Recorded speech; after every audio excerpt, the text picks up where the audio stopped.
So when you say what talent now, you don't need to open your legs for somebody to give you role. It's a man as say my yes say you be na ube bia kwaje ne yenje because a memory be anaconda na do ma say oh shift room straight away.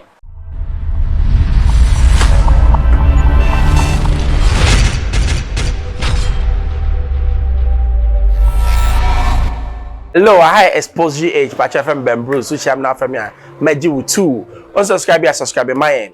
Kwaku Manu na oni lady be interview na in some more kind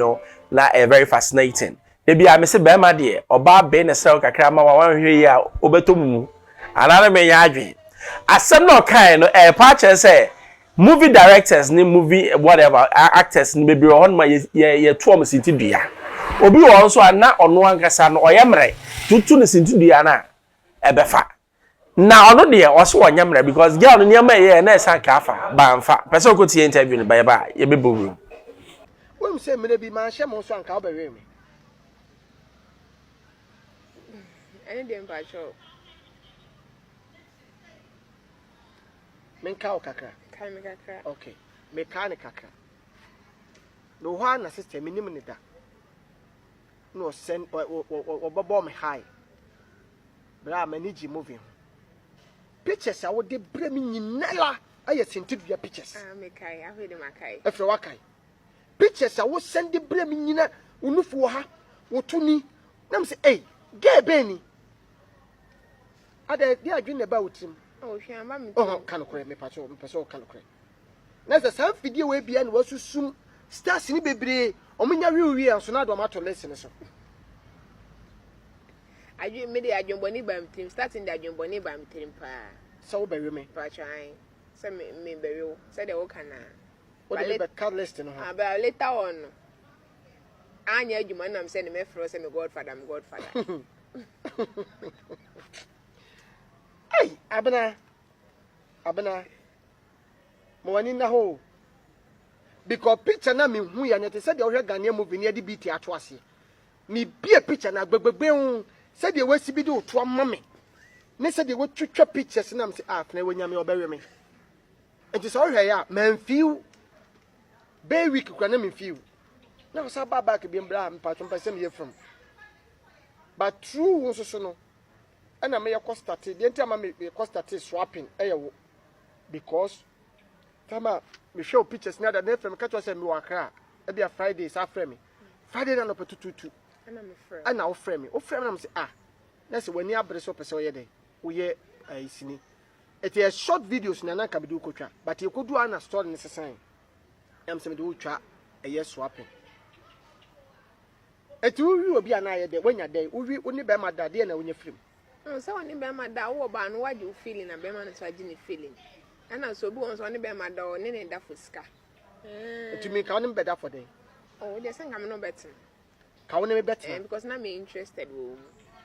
ah na stars no me di carry wo kra no no obi antra me da no better obi wo ho a star bi wo me nim na ti say bia eye woni achipalagwa na mo so na be hu achipalagwa wo nsa na tie okay na say wo wi achipalagwa na achipalagwa down for so aha so akwahwe aba enye easy o you see you can say movie industry na when nyina ka na gu ye no because sabe we are director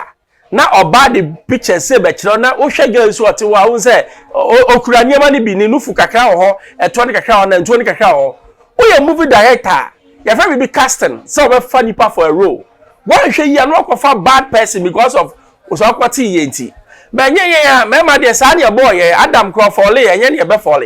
but Kwaku Manu access sabe or very smart because asem no kan party say or start ye na no hu ba bi a angle na ekọ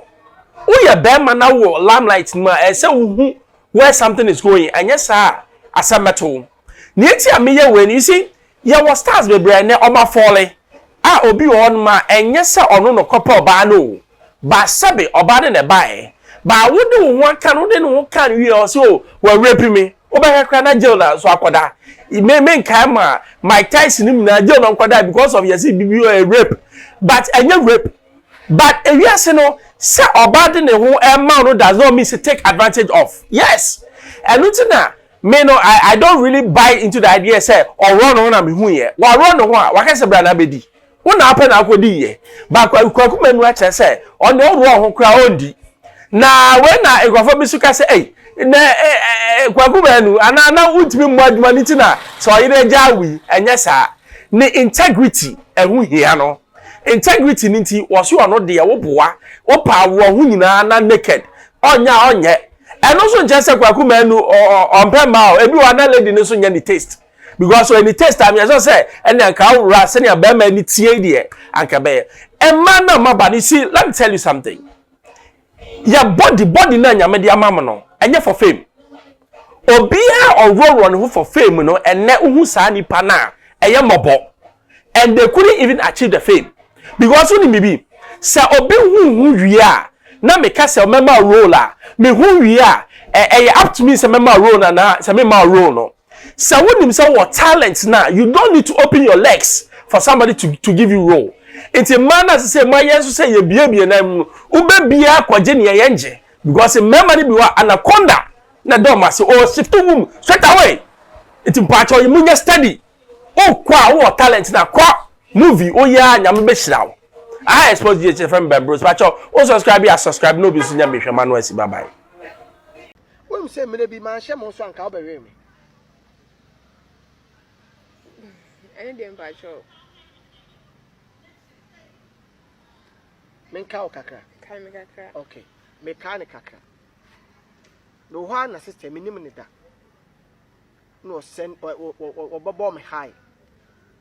bra manage movie pictures I would de bremi nyinala aye sentidua pictures me kai afede makai efre wakai pictures I would send de bremi nyina unufu ha wotuni nam say eh ge beni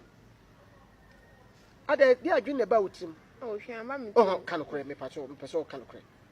na say sam fidie we bia na wasusum stars ni bebre omunya wiwi anso na do mato lesson so aju me de adwonboni bam team starting the adwonboni bam team pa so wo bewe me pa try say me bewe say de wo kana what the be card list no ha ba later on anya adwuma nam say ne me fro say me godfather hey abena mo wani na ho because picture na me hu ya nyete said the ohwe Ghanaian movie ne de beat ato ase me bia picture na gbegbegbe hu said the we sibi de oto amame ne said the we twetwa pictures na me say ah na we nyame obewe me enti so ohwe ya man feel